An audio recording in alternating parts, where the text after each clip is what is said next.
यहाँ पर अलार्म बजा है और अब हमारे पास कुछ ही मिनट का यहाँ पर समय मिलता है और तुरंत भागना पड़ेगा बंकर की तरफ। और ये एक्सट्रीम अलर्ट का मैसेज इस पर आया हुआ है फ़ोन पर।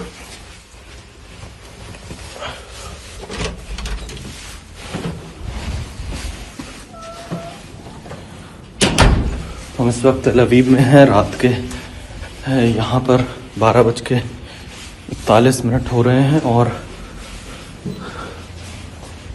इसमें बंकर की ओर जाना पड़ेगा।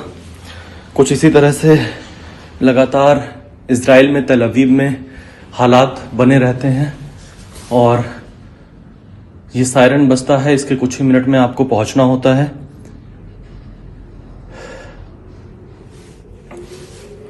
ओह, अब बाहर सायरन बज रहा है, जल्दी से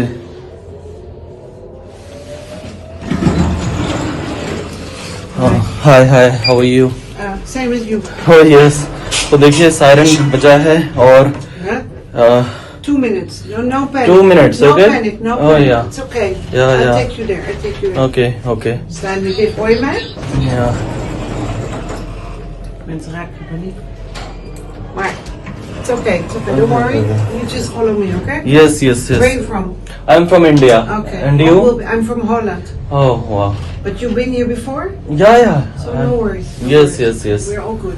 तो आप देख सकते हैं कि यहाँ Als ik पर straks weer हम boven ben, kan ik dan lift weer में weg? हैं और जो बंकर का एरिया है उस तरफ जाने का प्रयास कर रहे हैं Die man wil er doorheen. और Wacht even, versta je niet? कुछ मिनट का समय यहाँ पर ज़रूर मिलता है और इसी के साथ ये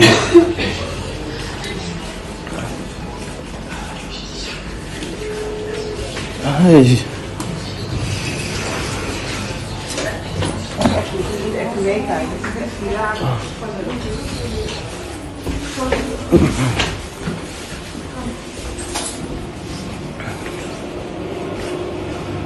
तो ये बंकर है होटल का इस वक्त जहाँ पर हम पहुँचे हैं और यहाँ पर अब हमें तब तक इंतज़ार करना पड़ेगा जब तक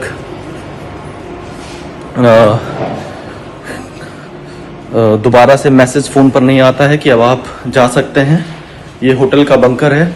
आधी रात को कुछ इसी तरह से अलार्म बजता है, सभी लोग अपने अपने कमरों में से सोकर उठते हैं और फिर यहाँ पर आकर हमें इंतज़ार करना होता है अगले मैसेज का, जब पूरा रास्ता यहाँ पर क्लियर हो। तो ईरान की तरफ से जब भी इस तरह के अलार्म बजते हैं, जब सायरन बजता है, तो समझ लीजिए कि ईरान की तरफ से हमला करने का प्रयास इजराइल के ऊपर किया गया है और कुछ इस तरह से बंकर में आना पड़ता है। ये यहाँ का बंकर है जो जिस होटल में हम रुके हुए हैं।